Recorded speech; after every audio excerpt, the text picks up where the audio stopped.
Hey guys, this is Coach Busse with 180 Firearms Training, Sam Callahan with Callahan Training Group, and today our guest is Steve Moses. Welcome to the 180 Firearms Training Podcast.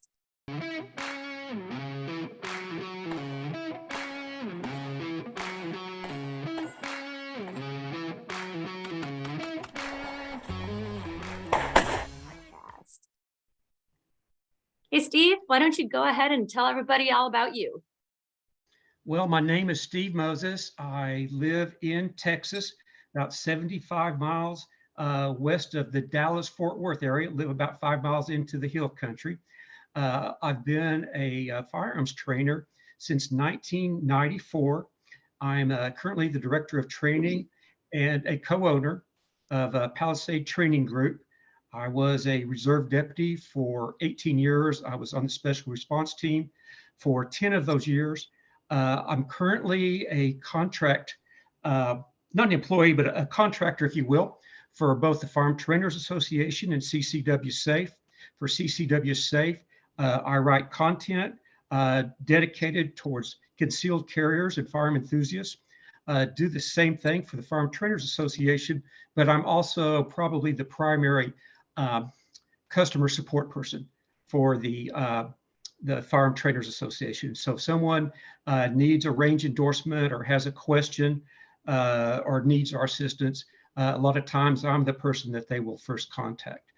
I'm a range master, master firearms instructor, also a range master defensive instructor. I've got multiple instructor certifications, OC, less lethal, force on force, active shooter, small impact weapons, empty hand knife defense, and red dot pistol. I'm licensed in the state of Texas as a level 4 personal protection officer in Texas. In order to do executive protection, you have to be licensed. I'm an instructor. I've been active in the executive protection field for some 20 years. I was the shift lead on a mega church security team for 8 years. It was an 8-man team. Brown belt, Helson Gracie Jiu-Jitsu. That's pretty much it. I've done a few things. I've been around. So as a firearms instructor myself, I use FTA Protect as my personal plan as an instructor. And I really like it because I travel around to a lot of different ranges. And at no additional cost, you pay your annual fee and that's it. And I can just drop them a line and I've got whatever range I need on there. And I've even had situations where a range gets flooded out. We have a full class and have to find a place to put them. And at the last minute, they've been able to come through and hook me up and get me that certification for that range just at the drop of a hat. So they've been really amazing for me. I've been very, very happy. Well, one of the things that I have kind of going for me is that as a firearms trainer for nearly 3 decades, I completely understand all the problems that firearm trainers, right, must run into. And one of the last things they want to have to mess with is getting a range endorsement right before a class is about to make. And I typically try to work 5 days a week. I'm a part-time contractor, but if someone contacts me and says, I need one right now, and I see it, and it's Sunday morning at 9 a.m. You'll have one at Sunday morning at 9:20 a.m. Yes, and that has absolutely been my experience. It's just there, it's done, and it meets all of the requirements. So a lot of ranges will have a $2 million plan requirement, and I've had no issue with these guys. So it's been awesome for me. Awesome. Well, what a lot of people do not know is that the Farm Trainers Association is owned by the same principals that own CCW Safe, and their specialty over there is litigation on behalf of their clients. So in the event of a claim against one of our members, it's going to be the very same guys that have extensive experience in dealing with this that will handle their claim, as opposed to, one of the things we also do is liability coverage on the side. We have 1 or 2 of those claims a year. So our staff is very, very experienced. And I think maybe that may be the one thing that perhaps sets us apart from some of our competitors. I'll never talk trash on a competitor, I'm often asked, could you do a compare and contrast with, another party? And I'm like going, no, I'm not willing to do that for the simple reason I don't want to accidentally say something or represent something that's untrue. Right. So I encourage them to check those people out, check us out. But I'm a huge advocate of the staff we have working for there. And I just, I'm glad they're covering me. Well, I'll tell you, I've used other plans and I've never been happy until now. Now I'm happy. I appreciate that.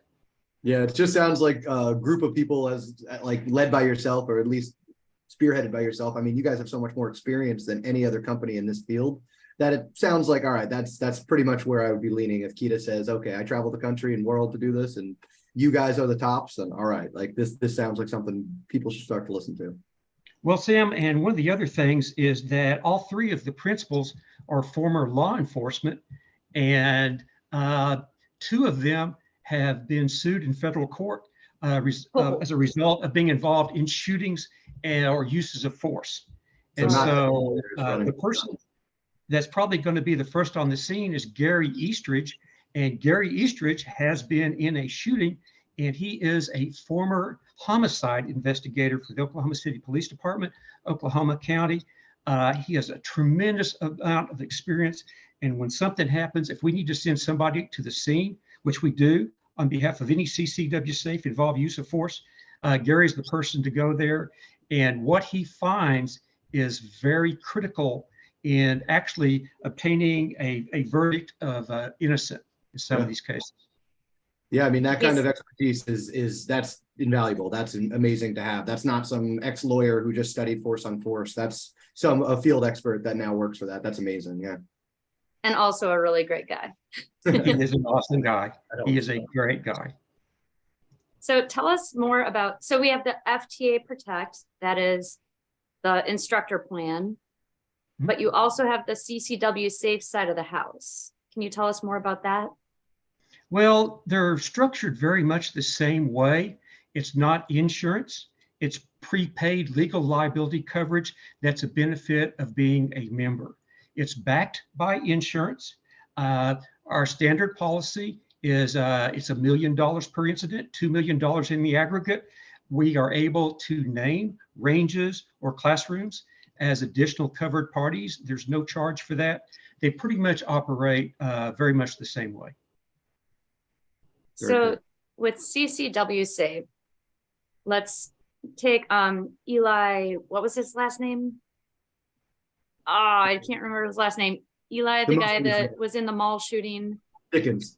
Dickens, yes, thank you. Of course, the Dickens drill. So Eli Dickens was in that mall shooting. So let's say he had CCW Safe. This shooting takes place, of course, 911 is called. Then if he had this plan, his next call should be to CCW Safe. And then what happens?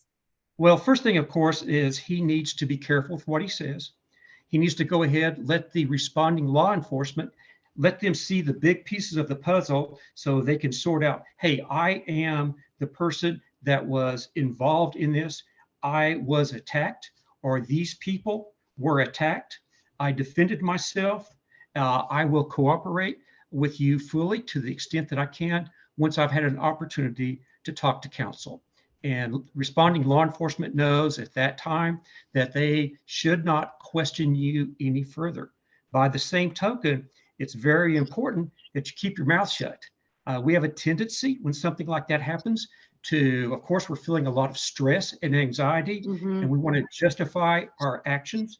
It's very easy to go ahead and make some comments that turn out to be completely erroneous through no fault of our own. Or basically what we were seeing, someone else didn't see. And then the perception later becomes, oh, he was lying or she was lying about her part in that.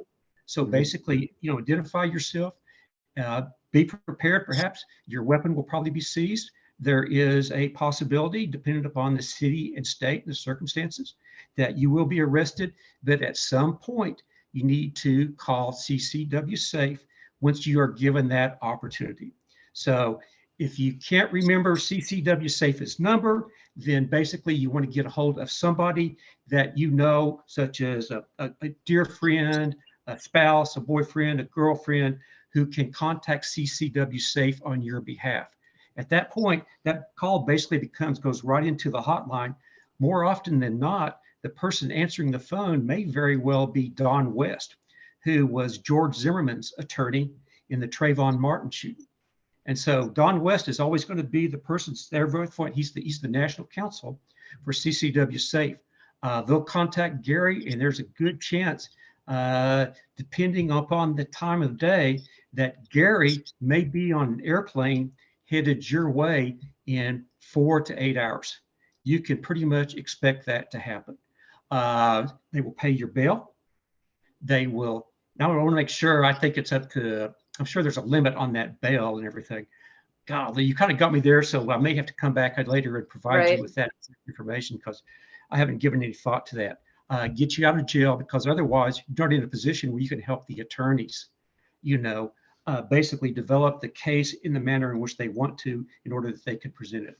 Typically, you may spend one night in jail. You may not spend any time in jail. At that time, Don West, as national counsel, we've identified defense attorneys in that state, within that area in which the shooting occurred, that practice defense law. We vet those people, and then Don will work with those attorneys in order to handle your case. In terms of your case itself, the facts of the case will be presented to all of the principals of CCW Safe, at which time they basically kind of come up with a battle plan, how they want to do this, get this thing in motion. Our number one objective is going to be that you don't get charged, or if you're charged, you're quickly released.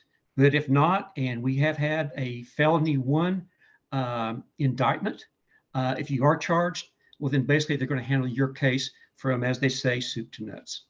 In the event that you are found guilty, or you take a plea of any kind, it's not going to be necessary for you to remit any of the costs that you incurred as a result, or that CCW Safe has incurred as a result of their actions. So from what I understand, and I cannot verify it, and I think there may be some plans out there in which you plead to self-defense. I believe there's a possibility that you may be liable for the expenses that you've incurred up to that point. That is not the case for CCW Safe.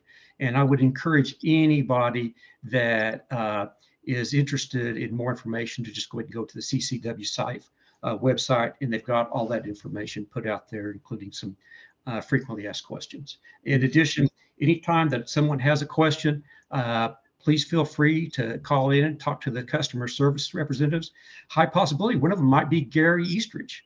Another one is Rob High, former Oklahoma City Police Department detective, retired. So those are the 2 people that field the majority of your calls. And they are really subject matter experts as to what CCW Safe does on a daily basis. I simply write content for them that is based upon both my experience as a concealed carrier and a firearms trainer. Yeah, and if you can't remember any of that, and you know me, just email 180firearmstraining@gmail.com and I'll get you there. I mean, Awesome. It sounds pretty much like the short term here, coming from just my ears, is really high end subject matter experts, Yes. all inclusive, low risk. Yeah, it's like the price of Netflix. Yeah. If you're going to pay for Netflix every month to entertain yourself, why wouldn't you pay even less than that to protect yourself and your family? Yeah. So, speaking of family, so what if you have someone underage, like the Kyle Rittenhouse case? He was 17, I believe, when that all went down. So do you have to be 18? I would assume you have to be 18. Yes, you can't be a minor. Cannot be a minor. Okay. So what if in most states, a person's under the age of 21 cannot purchase, and I'm not even sure, it may vary from state to state, but be in possession of a concealed handgun. So I think that's going to vary from state to state. So can't really say for sure what exactly you have to have in place in order to become a member of either, but you need to be, as far as I know, legal to carry a handgun. So what if let's say there was a home invasion. Okay, if you have a home invasion and one, well, I guess what we would be talking about probably here is that a member of the household was a member of CCW Safe. Is that situation? And it's one of their other family members that's involved. My understanding is CCW Safe will take that case. Probably needs to be confirmed. But again, and I'm sorry, I really didn't prepare, That's okay. We're asking some detailed questions here. That I believe that there are plans. Again, that's all set out. But as far as I know, as a member for CCW Safe, if it is my wife who is actually involved in the use of force, we would be covered. Okay.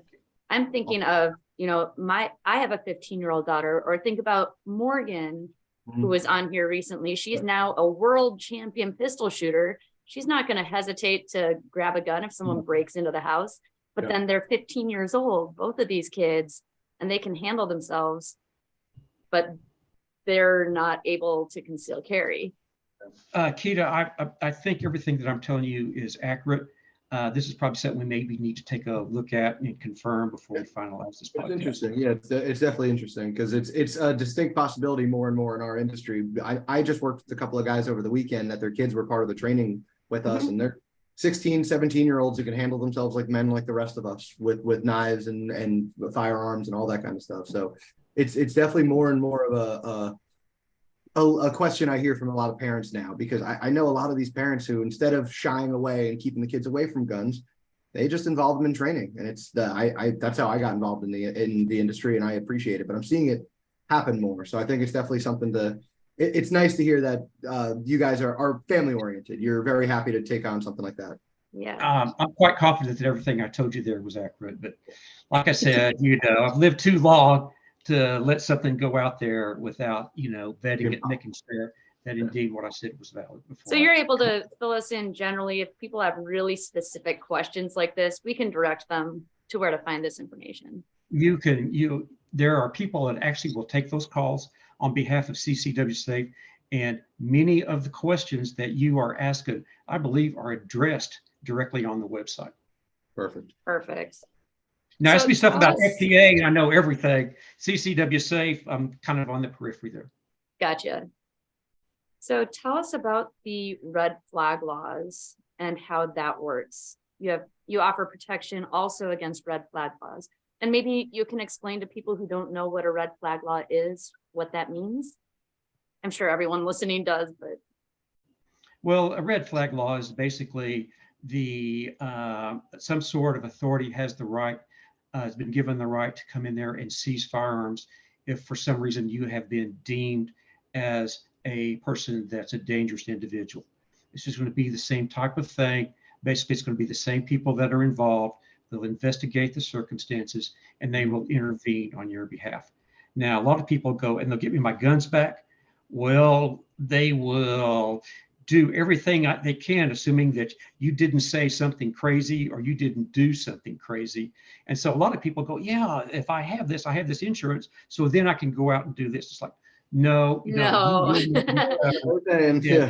Circumstances do not judge that. But if your neighbor is mad that you didn't mow your lawn last week and they call the police because they're mad at you and they know you have firearms and they say, oh, I think this person's unfit to have a firearm, then you could be investigated and then they would be protected. You need to contact CCW Safe immediately and let them handle it. Yeah, that's so for someone like, let's say, who's coming back from a deployment and they are having some mental health issues. Sam, I asked Sam if he could speak a little bit to this about gun sitters. They offer something for that. I'm not sure if you're familiar with gun sitters, Steve, but they're I actually work out of the range in PA, and I work with them. But essentially, they offer we'll call it gun babysitting services. So gun sitters. They have a locker and a legal system in place that you can actually have a trust with them and be able to turn over your firearms, and they can hold on to them legally in the case of you deploying for a long period of time. In the case of, say, your neighbor may be red flagging you and you might have a spat outside in your front yard and he said, I'm calling the cops. All right, you call gun sitters, fills out your paperwork, they take your stuff, and then the police may come and they might talk to you, but the firearms are safe, so to say. Oh, that's incredible. So That's yeah, incredible. I mean, they also have it for casual reasons. If you just don't have enough storage in your home or you live in an apartment, you could have a locker for a monthly fee, but this is also, it's not insurance like you're saying. It is in kind of, it works as an insurance policy, but it's just a prepaid fee that you have a locker somewhere else, someone else has control of your firearms, and you can't be deemed unfit to own them if somebody else has them. So it's Yeah, a that's fun outstanding. workaround. Yeah. That's outstanding. As a matter of fact, I appreciate you sharing that with me, because that's something that I can, Yeah, they're share good people. It was the whole idea was based around kind of what Keita said. A soldier was deploying and he needed a place to keep his guns. He didn't want to leave them with his girlfriend, you know. Everybody knows that story. You know, dude, you don't need to go into it, but you don't want to come back and be surprised that your guns aren't there, your house isn't there. So they figured out the system, and it ended up working out for all these reasons as well. And now they have a van that they'll go pop up. They'll pop right into your house, pick up whatever needs to get picked up for collection reasons or for red flag reasons. And you're issued at least a little bit of security in your mind, you know, a little bit of ease of mind there. So I'm glad I at least brought it up then, because it's something I that appreciate that. right with your business. It's kind of like the physical side of your legal side. Yeah, That's it's awesome. something I've mentioned to Gary as well. Yeah, I'm sure Yeah. I didn't put it as eloquently as it could be put, but I'm just a firearms trainer, not a legal guy. And No, one of the that's things perfect. is, we see guys that go through a breakup with a Yeah. girlfriend. I mean, it go the other way, or marriages in which divorce, and the one party or the other decides that they're going to punish the other party. Just And one of the best ways to do that is to go ahead and say, well, he or she threatened me with a gun. Yep. And then it becomes kind of a he said, she said thing. Yeah, you definitely need someone like CCW Safe on your side, because I mean, filing a false police report is a crime, and a lot of people don't realize, you know, what could take place if they've said something like that, and it's very obvious that it's just based on complete flimsy. Yep. Right. Yeah. And it's unfortunately, with our litigious society and the way things are going, it's just becoming, that used to be a horror story, but that's becoming something that happens right now. So it's just something that I want all my people who carry for a living, people who work with guns for a living, or just own enough guns that it's part of your lifestyle, to start considering options like this and start thinking about what happens if. It's not the Right. before, it's the after that nobody thinks about. So, Well, and a lot of people, go ahead. no, you go ahead. Okay, a lot of people think of it, okay, something like that is going to perhaps stem from a personal relationship that I have, whether it's just a neighbor across the street. But the reality of it is, when you go to Facebook or YouTube and you see what some of these people are doing, parading around with guns, and they're obviously, you know, self-acclaimed gun nuts, and you see them doing stuff that would basically cause people that don't know a lot about it great concern. And then they see you may very well be red flagged by someone that you had no idea you were on the radar. So one of the things I've always done is I've encouraged not only our members, but just concealed carriers in general, is maintain a low profile. Be the gray man. You don't want to have NRA stickers on your vehicle.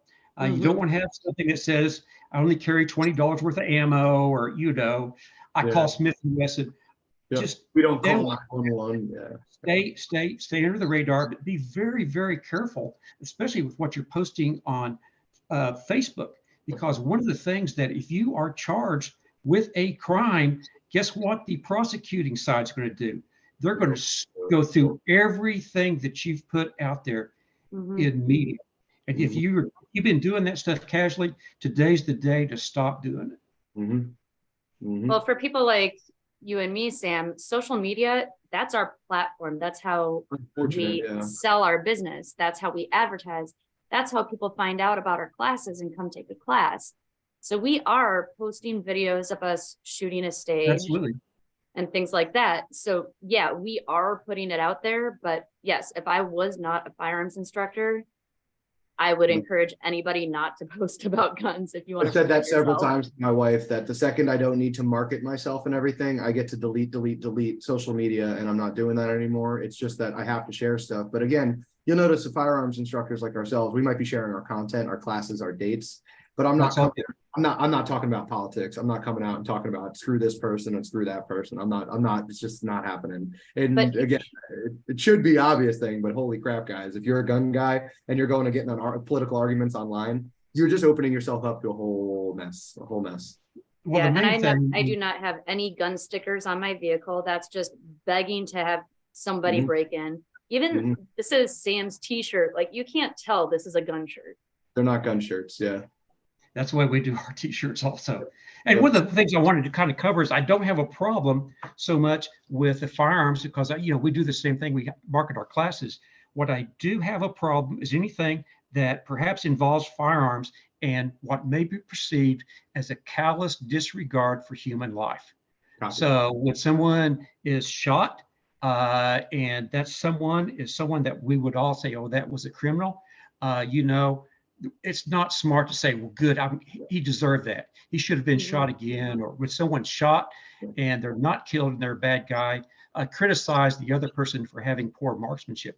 That shows to the public, and it will be shown to a jury of your peers, that you're pretty reckless about human life and you're not very empathetic to, the lives of others. So be respectful. As a matter of fact, if anything, I think as firearm trainers, or actually people that are just, gun owners, anything that you do that has a positive image, I think that's something that's very much something that should, don't hesitate to get that out there.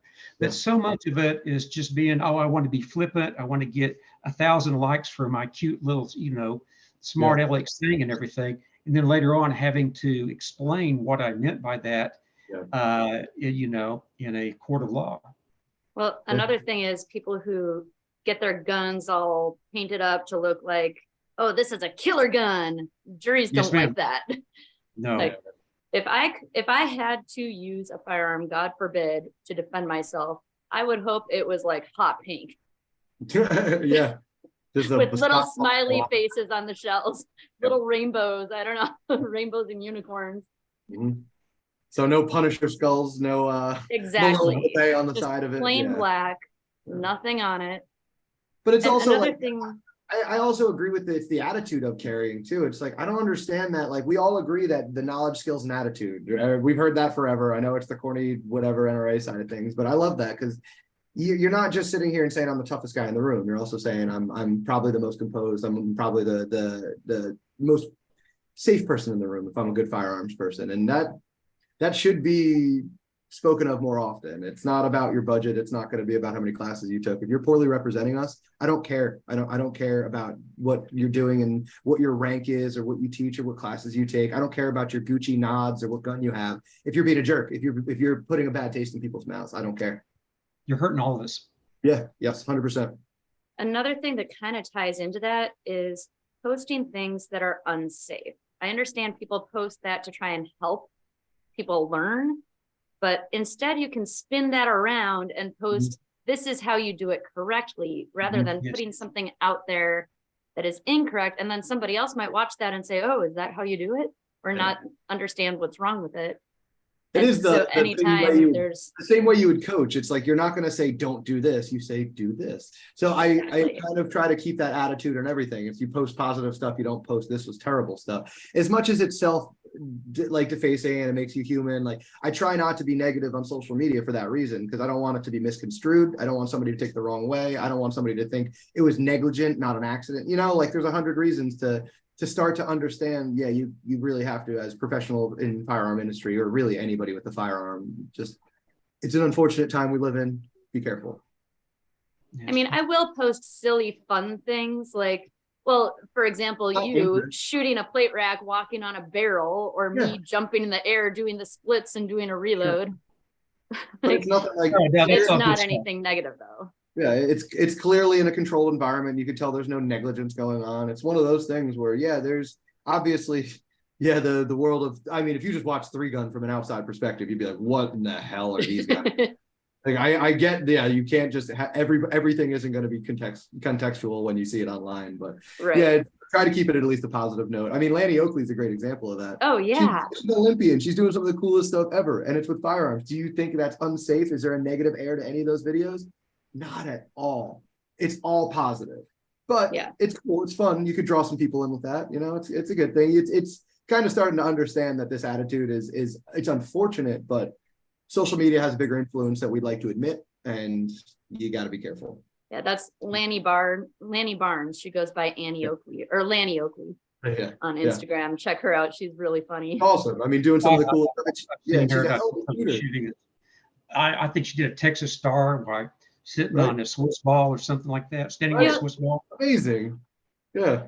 That's crazy. But it's also cool to see these kinds of people are also the people who say safety this, they're teachers, they're out there. Like you'll start to notice those trends, and they're the safest person who carries the weapon. You know, they're the safest person out there with all their systems to keep themselves and the people around them safe. So it's this fun balance of, yeah, we could share all this, we could be nice, we could have a fun community, we could do all this, but you also have to be top foremost safety, business first, professionalism first. And not for nothing, but I've been kind of harping on a lot of our industry for that. This is not an easy industry. I call them bowling ranges. I hate bowling ranges. I hate ranges that are trying to make it like a bowling alley, like come in, give me your $30, get out of here, because you might not have gotten hurt this time, but this whole you didn't get hurt this time, so nothing was wrong is a problem in this industry. And it's like we need to start having more responsibility in the sharing of things. We have more access. It's way easier to get to everything now. So it's up to us gun people to not treat it like we're just going to go out and have a catch. You know, there's some responsibility with it. There's a mindset that comes with it. One of my favorite things to do when I go into an indoor range I've never been at is to start counting all of the holes in the ceiling, you know, and it is just incredible. I don't think people really realize how dangerous those places are. Yeah. And sadly, there have been a number of suicides that have been committed at ranges, basically where the person would go in there and rent a gun and then shoot themselves out on the range. My grandson actually worked at a shooting range in Arizona for about 6 months. And one of the things they taught was how to control someone that was either attempting to do that or just completely, reckless with a gun. And I'm sure all of you have been muzzled. I'm sure all of you have been muzzled on the range, a hot rifle, shotgun, or a pistol at some time or the other. So I worked at an indoor range before I went out on my own for my own company, and like I even did it part-time for a while. And I joke with all my people, I got loaded guns pointed at me more than any police officer I know, and I was just standing there with my arms crossed, just standing there with my arms crossed, and somebody would just, hey, do you know why this isn't working? And so, yeah, the safety's on, thank God, give me this gun. I had that happen to me more than I'd like to admit. And indoor ranges they have this air of, oh, don't worry, we're in a controlled environment, so you're fine, nothing can go wrong.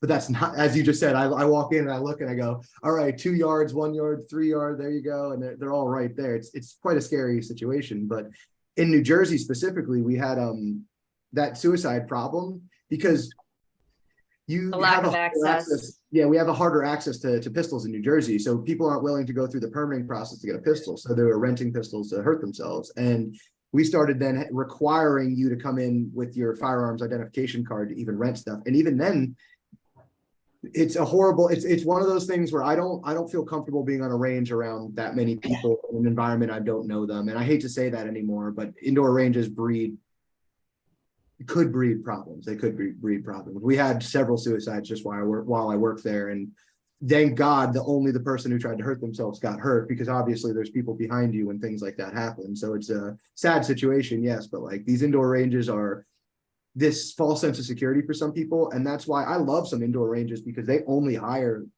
well-to-do RSOs, and they have endorsements from people like you guys.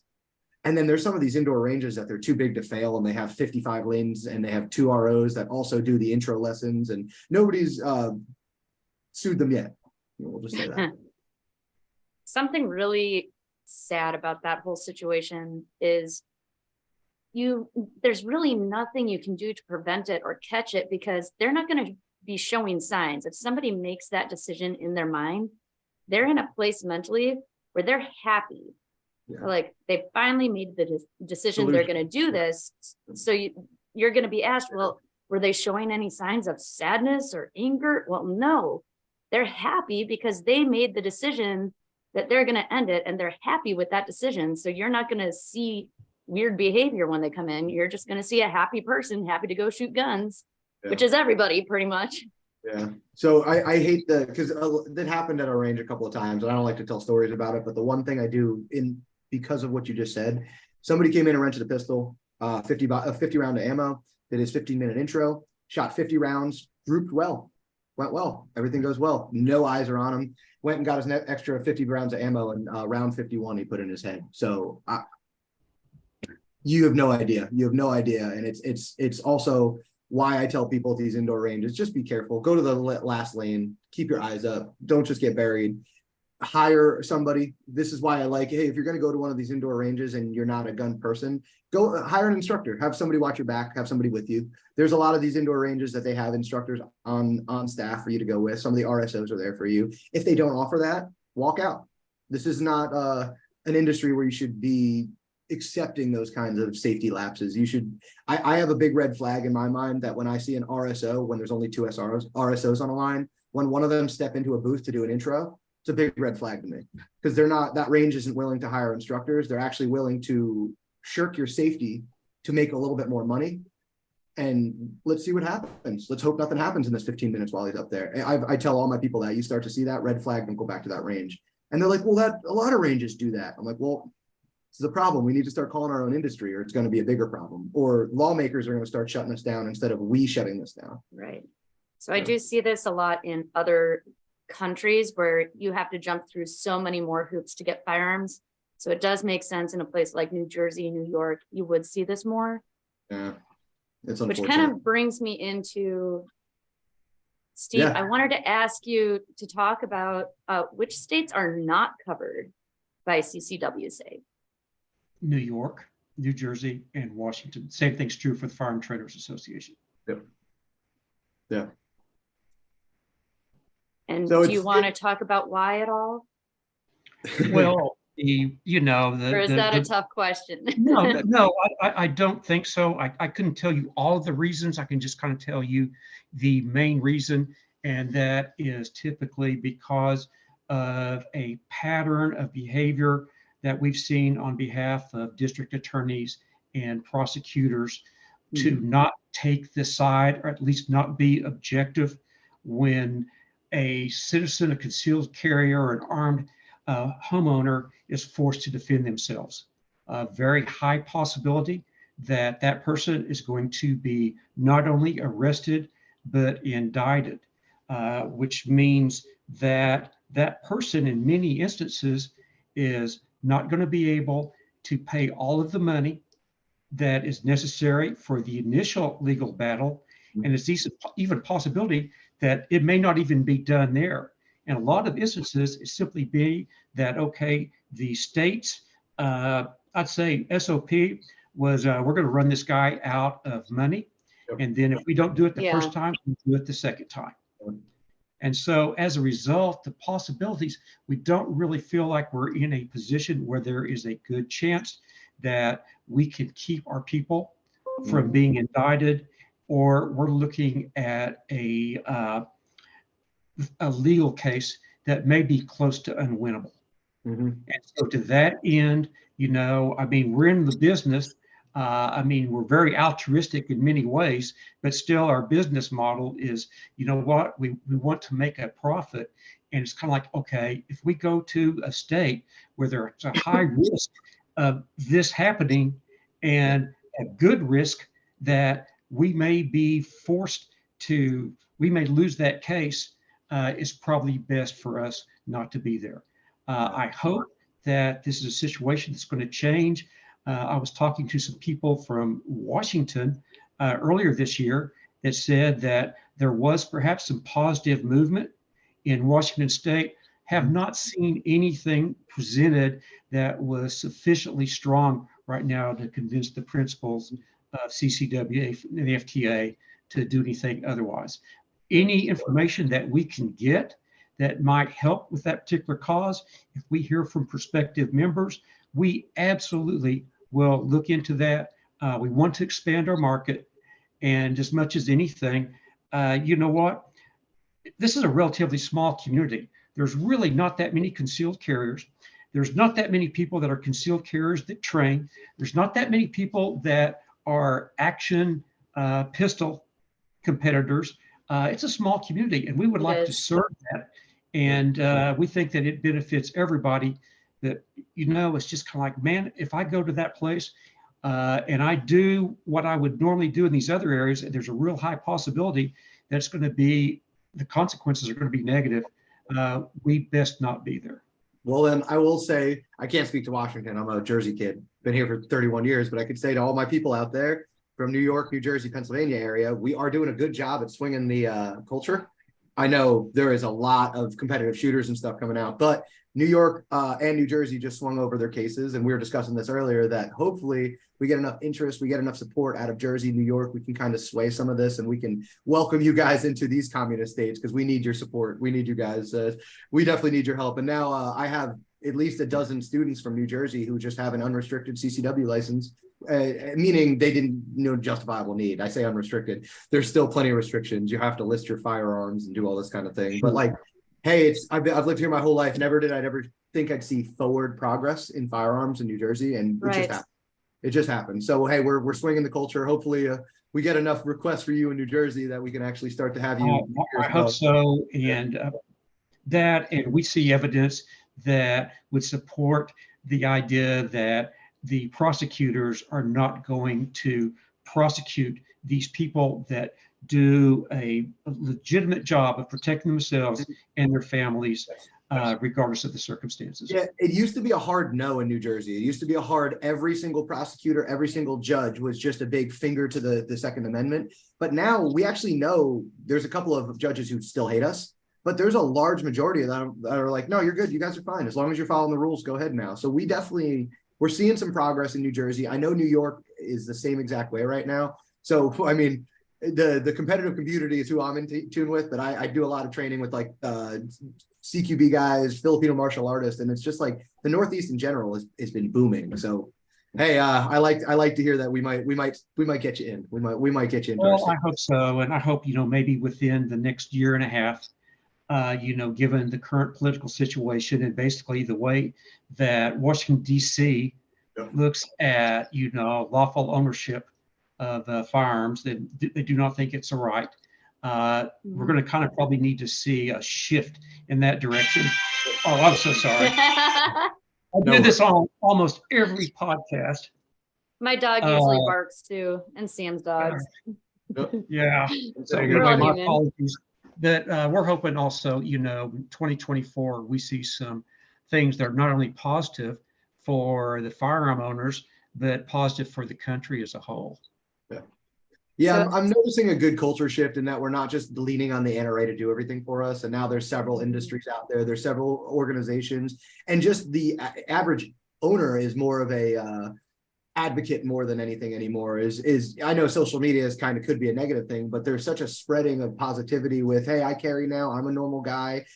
Training is everywhere. You can find groups all over the place now. So hopefully, I mean, we are seeing a slight shift. So by 2024, I mean, I can see the firearms culture going the way of normal by then, where it's not so taboo. Right now, it's still a little bit taboo. There's still a taboo aspect to it. But I see it coming around where so many average moms are coming out to get their firearms training now. So many average people are just getting their kids into it now. I was a lucky kid in the 90s, and even then I was a crazy kid for getting into shooting. So I'm seeing more and more of it. And if I could keep driving it, I know Keita's driving it. If we could keep making it easy for people, it'll definitely benefit this whole country. That's a good point. Well, Pixie, my daughter and I just went to Washington, D.C. in September with the D.C. Project, and we had a representative from every single state defending the Second Amendment. So I could put you in touch with those ladies from the states that you're not currently representing, because they are in direct contact with their senators, their congressmen, their prosecutors even, they would be Yeah. able to give you a good feel on where people are at. Yeah. That would be awesome. I'll get that information directly in front of the 3 principals Yeah. of both companies. Yeah. And they're the ones that are going to make that ultimate decision. But I mean, this is a business and they are looking at ways in order to expand. And this obviously Right. is a good way to go. Yeah. Especially with the new law changes in New York and New Jersey. I mean, I understand how that could be a potential risk, especially right now with it just coming out. Yeah. But I also think There's a lot this of is a people community here. that needs to be served. Yeah. We can I think help get that thing- ball rolling. Yeah, I think one of the things that we'll probably need to see, and I'm just kind of speaking, I guess actually I mean me, is that how are some of the future actual uses of self-defense handled by the court system? Yep. You know, Right. I keep saying that we need to something see some that's of these different cases. than Yeah. everything we've See seen what up to now. happens. Not that I'm hungry to see them, but we're going to need Right. cases out there for us to base any of these decisions on there. And a lot of that has to do with making good decisions on behalf of these concealed carriers. Yeah. For instance, you don't really want to be a Kyle Rittenhouse. You Yeah. know, Right. yeah, does that kind of help the cause? Yes and no. Basically, the best thing you can do is go ahead and be, as we talked about earlier, kind of that gray person, operate under the radar, be low profile. You want to be know, an Eli Dickinson. Don't be a hero. Yeah. You know, don't be a hero. You know, think about everything that could happen if you're involved in a Yeah. defensive use of force, and much of it's bad. Yeah. You know, regardless of everything that happened, your fate, to a certain extent, is going to be in the hands of other people for the foreseeable future. You're not Batman. You're not going to go to your cave afterwards and sulk and get away. Yeah, you're going to have to face reality. So it's a big thing. Reality, and you don't know what that reality is going to be. And Yeah. a lot of it is going to be how these people that you have no control over are going to respond, and Yep. what conclusions Jury, they. the witnesses, all the stuff that you don't have control of that day. So what you do have control of is not saying, "Hey, what's your problem?" You have a choice to not flip people off. I'm talking Jersey problems. So you can tell. Oh, Yeah. I think Yeah. people who, in general, people who conceal carry are the most well-behaved people. You're not going to start anything. You're going to walk away. You're going to de-escalate. You're going to be the nicest person on the road because you don't want to get into any of that stuff. As you should be. Yeah, the last thing you want to do is be involved in a shooting. And, you know, Yeah. the big thing is just don't do stupid things, go to stupid places with stupid people at stupid times. If you can avoid all that, you know what? You're almost never going to have a problem. And if you do, and you make some good decisions and perhaps some movements at such in which it's obvious you had no other choice than to defend yourself, you're probably going to be just fine. Anything short of that, it's just a roll of the dice. Yep. Good. Oh, Well, less than the cost of Netflix. You can protect yourself.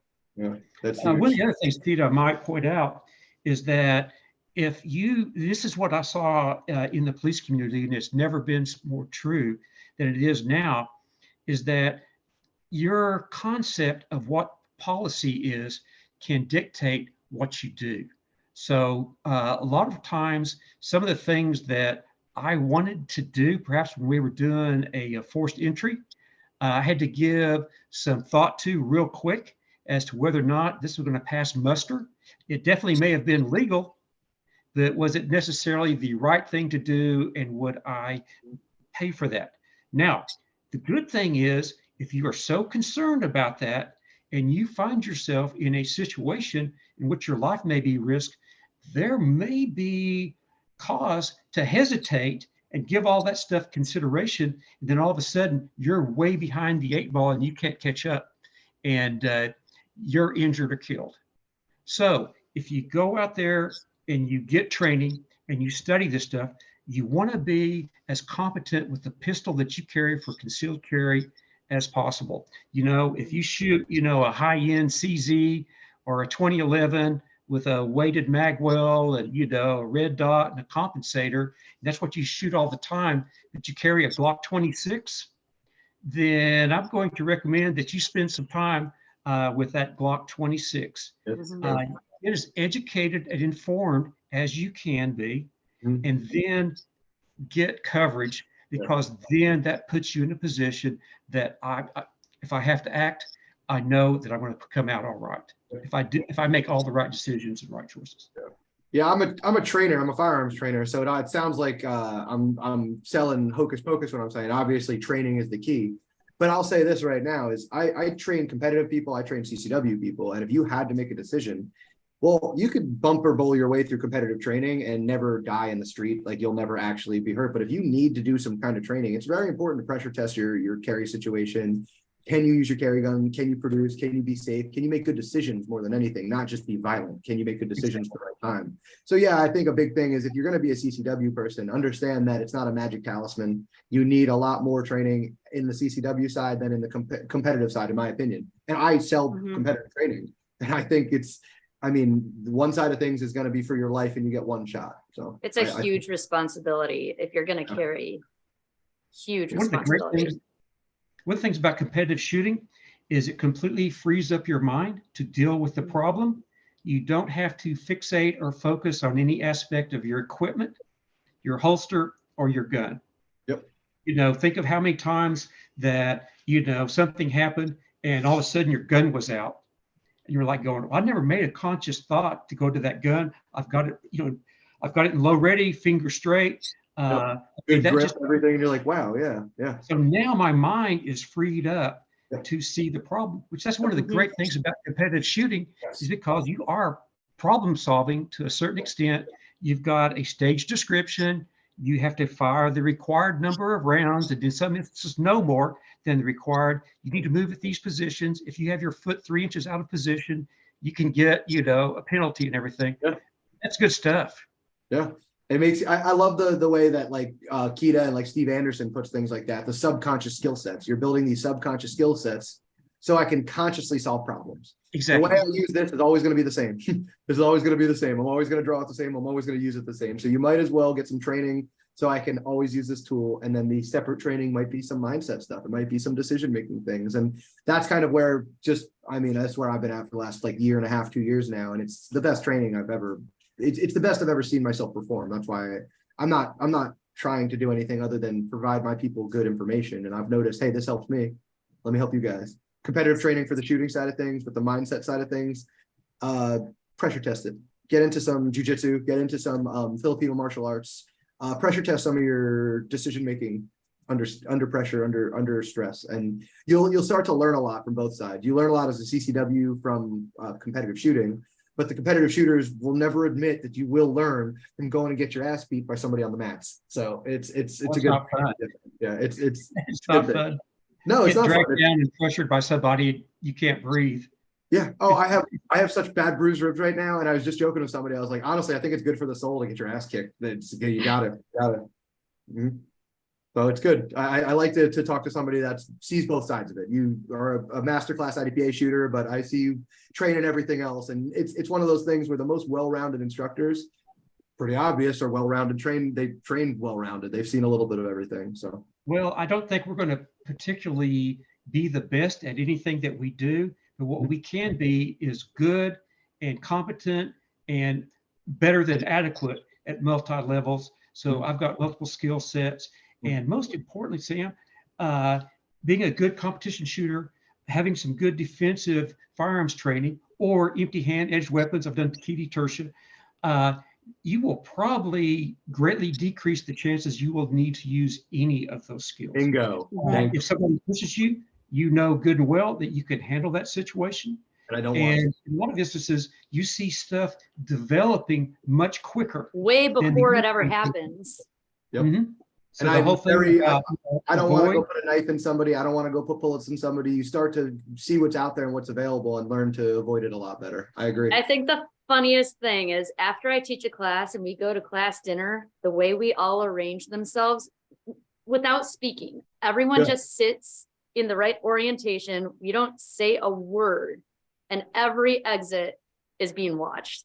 Like, all right, like nobody's lazy, nobody's sitting there, nobody gets sloppy drunk, like nobody's just like on their phone the whole time. It's just, it's decent. People who train, generally somebody's coming out for a 2-day training class, they train, and those kind of people have that mindset of at least let me be a step ahead. let me just be a step ahead. And that's it. Mindset That is everything. nonverbal communication, I think, is just awesome, just between shooters in general. And it's obvious when you see people who train and people who don't. Like they might be able, somebody who doesn't train might be able to explain to you where they would sit themselves in a restaurant.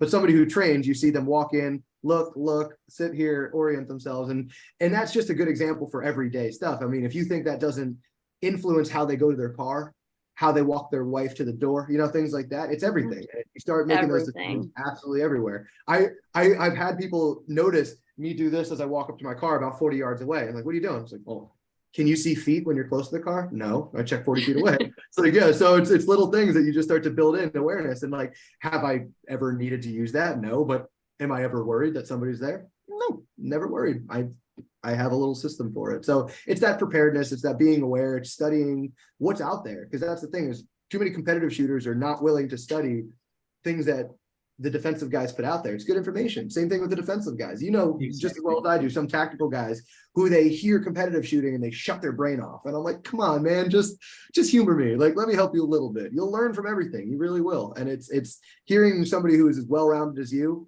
and has been in the industry since, you said 94 or previous. Yeah, I think I started teaching. I think those two things go hand in hand. I think somebody who is hard focused and pigeonholes themselves has a short lifespan in this community. So it's a twofold thing. I mean, you'll not last in this community, but you'll also be better off just being open to all of this stuff. Look up some CCW stuff, some open-handed stuff, be a competitive shooter. It helps. Well, it's just small things, you know, understand what a home invasion actually looks like. In the event of a burglary, how's it going to take place? What happens if someone comes into your house unannounced and they are an intruder or a burglar? Where are other family members in your house? How are you going to handle that? What do you need to do to intervene? You know, the best thing you can do is if someone comes into your house and it's just you by yourself, or you're sharing that bedroom with someone else, okay, stay right where you are, say who's there. If you don't get the answer you want, then just stay, and you're pretty much convinced there's someone in there, you know, announce very loudly, hey, you need to leave now. I have a gun. I will shoot you. And I've called 911. Stay in a hard corner. That is a corner on the same side of the wall as the door is. And if you're going to have a fight, have it there. But if you've got someone else in a different room and you have to get there, understand what your plan is. Have you considered just maybe having some ambient lighting on in some of your more frequent areas so that you don't have to use that weapon mounted light, so that every time you shine it in anybody's direction, you're pointing a loaded gun at them? You know, give these things some consideration, and it just changes everything. One thing I was going to mention, my wife has been doing this. Well, actually, she's been married to me long enough. We can go into a strange restaurant and they'll move us to a table and she will look around and she will pick the seat for her, knowing that I'm going to be in this other one. So I don't even have to spend a whole lot of time, you know, picking the decision. She just goes ahead and picks up on it. I like her to think I'm not crazy. That's why I'm just like, see, I'm not the only one. I'm not insane. We do this. It's for a reason. It's for your good, I swear. Well, Steve, our time has come to an end. But I'd like to thank you so much for coming on and talking about all this stuff. Thanks for your knowledge. If people have further questions, where can they go? They can email me at stevemfta@gmail.com.